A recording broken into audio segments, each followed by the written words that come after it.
Assalamualaikum warahmatullahi wabarakatuh. Hai semua, jumpa lagi di channel YouTube Raisel Cooking. Ini videonya lanjutan yang kemarin. Di video kali ini saya akan sharing aja ya seputar perjalanan saya membuat donat dan apa aja ya kesulitan-kesulitannya. Sampai hari ini pun saya masih merasa misteri ya untuk membuat donat ini. Karena kadang-kadang walaupun resepnya sama, bahannya sama, cara pembuatannya sama, tapi nanti hasilnya suka berbeda. Nah, di sini saya perlu evaluasi ya, dan saya memang tidak ada guru pembimbing, saya tidak privat ya. Jadi memang harus saya cari solusi sendiri dan cari penyebab-penyebabnya apa saja sih yang membuat donat ini berbeda.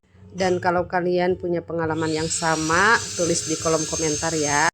Nah, di video kali ini saya tuh buat donat untuk pesanan ya. Biasanya tuh dengan resep yang sama, bahan yang sama ya, cara pembuatan yang sama, gramasinya juga doughnya sama, tapi ini hasilnya tuh berbeda daripada yang biasanya saya buat ya.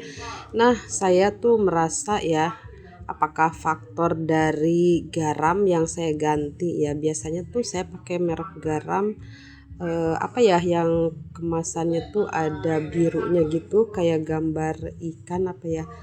Terus kali ini karena di warung terdekat itu kosong yang merek itu ya, saya ganti dengan menggunakan merek yang lain. Dan ini udah kali ketiga ya saya buat adonan, hasilnya tuh tetap sama. Makanya saya punya prediksi mungkin dari garam atau merek garam yang saya ganti ya. Karena untuk merek bahan yang lainnya ini masih tetap sama ya seperti yang lain-lainnya. Biasanya kalau saya pakai susu bubuk yang merek Denko atau Baker Mix atau juga Mildura itu hasilnya sama-sama bagus ya. Kecuali kalau pakai susu yang kiloan entah apa mereknya yang teksturnya tuh dia berat gitu ya. Jadi kayak apa ya, bukan bukan kayak salju gitu ya tekstur susunya. Nah, itu memang berpengaruh ya teman-teman. Jadi di sini kita sharing aja dari bahan-bahan donat atau merek-merek yang kita gunakan itu juga bisa berpengaruh kepada hasil donat ya. Karena kalau dari garam ini saya baru kali ini ya saya ganti merek garam, dan untuk bahan-bahan yang lainnya udah sering saya ganti antara misalkan susu ya, antara susu Denko, Baker Mix dan Mildura itu hasilnya tetap sama bagusnya ya. Tapi untuk kali ini yang saya ganti itu garam ya. Dan hasilnya sudah ketiga kali ini hasilnya tuh tetap sama. Dia hasilnya tuh tidak gemoy-gemoy. Padahal cara pembuatan, resep, dan semua gramasinya tuh sama ya. Tapi hasilnya beda. Nah, saya kira mungkin dari garamnya. Jadi jelas ya, memang garam ini bahan penting untuk pembuatan kue maupun roti atau donat ya. Tanpa pakai garam, hasil donat kita tuh kurang gurih, jadi anyep gitu ya.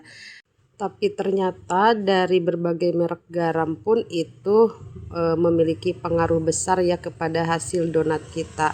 Jadi kita perlu evaluasi bahan-bahannya gitu ya. Karena bahan-bahan yang kita gunakan itu berpengaruh juga kepada hasil akhir donat kita. Nah, yang saya gunakan itu biasanya garam, aduh saya merek apa ya saya lupa, nanti mungkin saya akan sepil ya untuk merek garam yang saya pakai jika di warung itu sudah tersedia kembali ya. Dan kali ini tuh garamnya warnanya memang agak butek gitu ya. Untuk mereknya apa gitu ya saya lupa karena kemasannya tuh sudah saya buang ya, karena saya pikir tidak ada pengaruh besar ya kepada hasil akhir pembuatan donat kita. Ternyata ini sangat berpengaruh besar ya, bahkan yang di awal itu malah gagal total ya, itu kempis banget ya, karena itu memang ada kesalahan lain, yaitu adonannya setelah di mixer saya tinggal dulu sehingga ketika mau dibulatkan adonan sudah mengembang, dan disitulah letak kesalahannya sehingga adonan susah bulat dan susah rapat. Ditambah lagi faktor bahan yang saya ganti yaitu garam. Dan kenapa saya prediksi garam, karena sudah 3 kali ini ya hasilnya tetap kurang menul ya, walaupun ini tidak ada kesalahan lain ya di awal, dan hasilnya masih kurang menul-menul. Oke, semoga sharing kali ini bermanfaat. Sampai jumpa. Wassalamualaikum.